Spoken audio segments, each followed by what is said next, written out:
85 million Americans who are eligible to get vaccinated will remain unvaccinated and at real risk.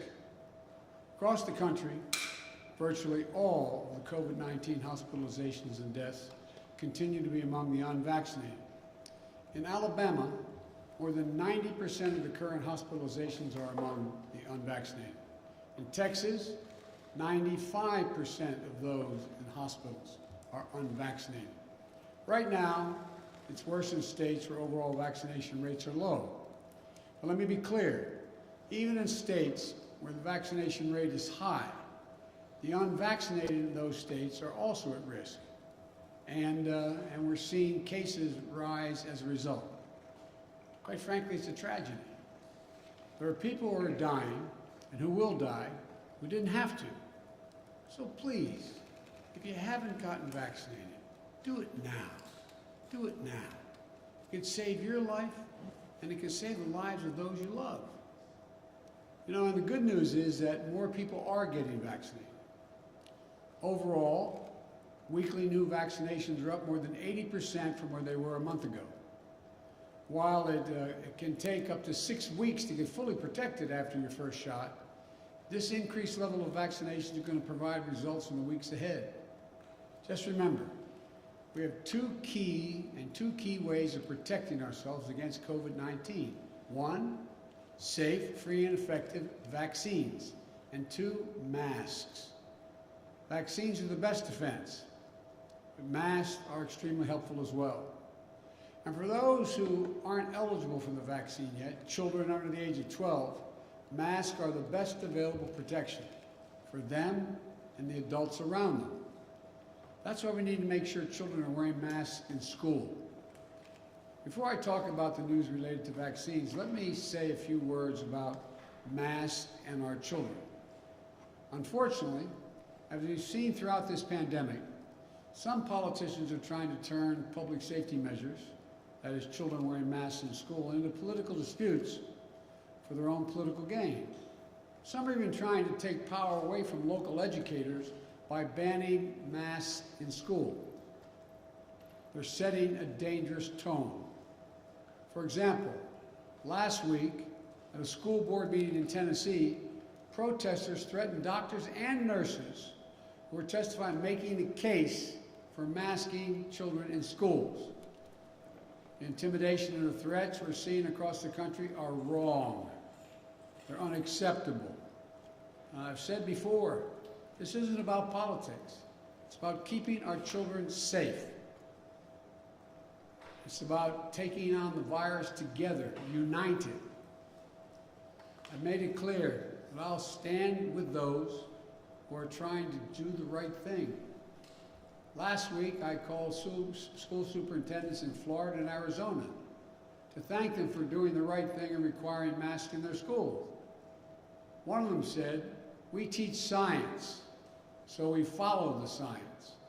The other said, they have a guiding principle, students first. I just couldn't agree more with what they both said. And that's why today I'm directing the Secretary of Education, an educator himself, to take additional steps to protect our children. This includes using all of his oversight authorities and legal action, if appropriate, against governors who are trying to block and intimidate local school officials and educators. And as I said before, if you aren't going to fight COVID-19, at least get out of the way of everyone else who's trying. You know, we're not going to sit by as governors try to block and intimidate educators protecting our children. For example, if the governor wants to cut the pay of a hardworking education leader who requires masks in the classroom, the money from the American Rescue Plan can be used to pay that person's salary, 100%. I'm going to say a lot more about children in schools next week, but as we head into the school year, remember this. The Centers for Disease Control and Prevention, the CDC, says masks are critical, especially for those who are not yet vaccinated, like our children under the age of 12. So let's put politics aside.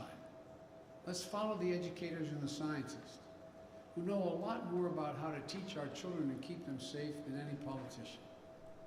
This administration is always going to take the side of our children. Next, I want to talk to those of you who can get vaccinated, but you haven't. The Delta variant is twice as transmissible as the Alpha variant. It's dangerous, and it continues to spread. Vaccines are the key to stopping it. We're making progress. Today, more than 90% of seniors have at least had one shot, and 70% of people over the age of 12 have gotten their first shot as well. That's good news, but we need to go faster. That's why I'm taking steps on vaccination requirements where I can. Already I've outlined vaccine requirements that are going to reach millions of Americans, federal workers and contractors, medical staff caring for our veterans at VA hospitals, and our active duty military reservists and National Guard. Today I'm announcing a new step. If you work in a nursing home and serve people on Medicare or Medicaid, you will also be required to get vaccinated. More than 130,000 residents in nursing homes have had, sadly, over the period of this virus, passed away. At the same time, vaccination rates among nursing home staff significantly trail the rest of the country. The studies show that highly vaccinated nursing home staff is associated with at least 30% less COVID-19 cases among long-term care residents. With this announcement, I'm using the power of the federal government as a payer of health care costs to ensure we reduce those risks to our most vulnerable seniors. These steps are all about keeping people safe and out of harm's way. If you walk into a government office building, you should know that federal workers are doing everything possible to keep you safe. If you're a veteran seeking care at a VA hospital, you should not be at a greater risk walking into the hospital than you were outside the hospital. And now, if you visit, live, or work in a nursing home, you should not be at a high risk of contracting COVID from unvaccinated employees. While I'm mindful that my authority at the federal level is limited, I'm going to continue to look for ways to keep people safe and increase vaccination rates. And I'm pleased to see the private sector stepping up as well. In the last week, AT&T, Amtrak, McDonald's, they all announced vaccine requirements. I recently met with a group of business and education leaders from United Airlines to Kaiser Permanente to Howard University. We're also doing the same thing. Over 200 health systems, more than 50 in the past 2 weeks, have announced vaccine requirements. Colleges and universities are requiring more than 5 million students to be vaccinated as they return to classes this fall. All of this makes a difference. The Wall Street Journal reported the share of job postings stating that new hires must be vaccinated has nearly doubled in the past month. Governors and mayors in California, Maryland, Massachusetts, New York, Oregon, and Washington have all announced vaccination requirements. So let's be clear. Vaccination requirements have been around for decades. Students, healthcare professionals, our troops are typically required to receive vaccines to prevent everything from polio to smallpox to measles to mumps to rubella. In fact, the reason most people in America don't worry about polio, smallpox, measles, mumps, and rubella today is because of vaccines. It only makes sense to require a vaccine that stops the spread of COVID-19. And it's time for others to step up. Employers have more power today to end this pandemic than they have ever had before. My message is simple. Do the right thing for your employees, consumers, and your businesses. Let's remember, the key tool to keeping our economy going strong is to get people vaccinated and at work. I know that I'll have your back, they should know I'll have their back, as I have the back of the states trying to do the right thing as well. For example, yesterday, I instructed the Federal Emergency Management Agency, FEMA, to extend full reimbursement through the end of the year to state deployments of National Guard in support of COVID-19 response. Nearly 18,000 National Guard members are supporting our response nationwide. From caring for patients to administering vaccines to running testing sites to distributing supplies. As the states continue to recover from the economic toll left by COVID-19, the full reimbursement of National Guard services during this pandemic will be another tool that will help them shore up their budgets, meet the needs of their communities, and continue our economic recovery. These are the latest steps we're taking to get more people vaccinated. Next, I want to speak to you all of you who are vaccinated. How should you be thinking about the moment we're in? First, know that you're highly protected against severe illness and death from COVID-19. Only a small fraction of people going to the hospital today are those who have been vaccinated. We have a responsibility to give the maximum amount of protection, all of you the maximum. Earlier today, our medical experts announced a plan for booster shots to every fully vaccinated American, adult American. You know, this will boost your immune response. It will increase your protection from COVID-19. It's the best way to protect ourselves from new variants that could arise. The plan is for every adult to get a booster shot 8 months after you got your second shot. Pending approval from the Food and Drug Administration, the CDC's Committee of Outside Experts will be ready to start this booster program during the week of September 20, in which time anyone vaccinated on or before January 20 will be eligible to get a booster shot. So that means that if you got your second shot on February 15th, you're eligible to get your booster shot on October 15th. If you got your second shot on March 15th, go for your booster starting November 15th, and so on. Just remember, as a simple rule, 8 months after your second shot, get a booster shot.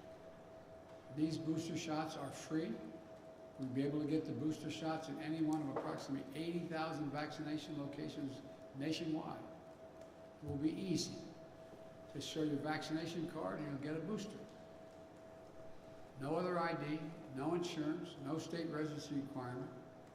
My administration has been planning for this possibility in this scenario for months.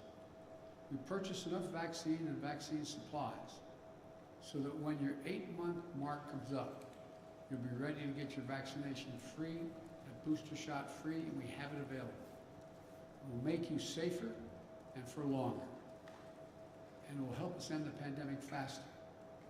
Now, I know there's some world leaders who say America shouldn't get a third shot until other countries got their first shot. I disagree. We can take care of America and help the world at the same time. In June and July, America administered 50 million shots here in the United States, and we donated 100 million shots to other countries. That means that America has donated more vaccine to other countries than every other country in the world combined. During the coming months, fall and early winter, we expect to give out another about 100,000 boosters, and the United States will donate more than 200 million additional doses to other countries. This will keep us on our way to meeting our pledge to more than 600 million vaccine donations, over $500 million. As I said before, we're going to be the arsenal of vaccines to beat this pandemic as we were the arsenal of democracy to win World War II. So let me conclude with this. The threat of the Delta virus remains real, but we are prepared. We have the tools. We can do this.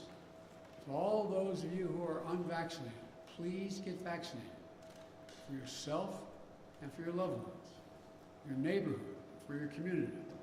And to the rest of America, this is no time to let our guard down. We just need to finish the job with science, with facts, and with confidence. And together, as the United States of America, we'll get this done. God bless you all, and may God protect our troops. Thank you. The evacuations are not finished, by all means. Would you ever recommend the Taliban?